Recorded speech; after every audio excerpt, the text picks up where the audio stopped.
بعد السلام الله يا مهدا سكاي حقيقتي قف كستا وناق جعل guudahaan ummadda Soomaaliyeed shirkan maanta laga dhur sugayay wanaaga laga gaaray isfahamka Allah ayaan uga mahad celinaynaa wiiga la soo dhaafana waxaan ku mashquulsanayn ama qof kasta ee wax garata ay ku mashquulsanaayay kuna fikiraysay sidee lagu gaaraa xal sidee ummadda wax dhigaheeda u roon oo ay ku wada jiri karto xalkeeda lagu gaaray aheeday Ilaahay ayaan uga mahad celinaynaa oo noo suuro geliyay in caawa la isku afgarto wax walba ee qodob ahay ee la isku soo qaaday si wanaaga in la isku afgartay Ilaahay ayaan uga mahad celinaynaa qof kasta ee gacan ka geysatay oo waqti gelisay oo tala gelisana waxaan leeyahay waad ku mahadsantihiin ummadan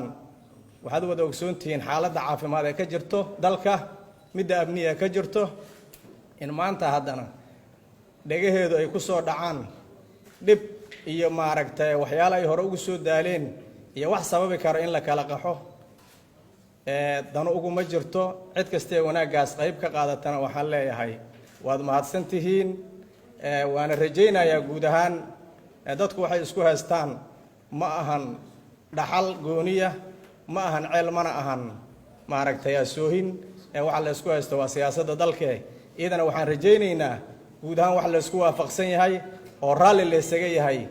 in doorasho ay dalka uga dhici doonto oo xaqa oo xalaala oo raalli la isaga wada yahay inay dhici doontaan rajaynayna haddii Ilaahay raalli ka noqdo caawa qodobadii la isku soo qaaday haday tahay dhacdadii 19 iyo haday tahay mudaharaadkii biri inuu dhacal la filayay intaba war saxaafadeedka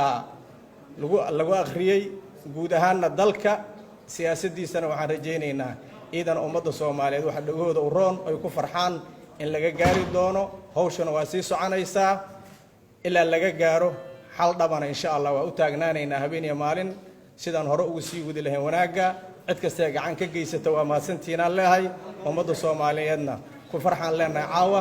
inta waxa laga soo baxayaa heshiis dhaba iyadoo la gaaray aad iyo aad u maasantiin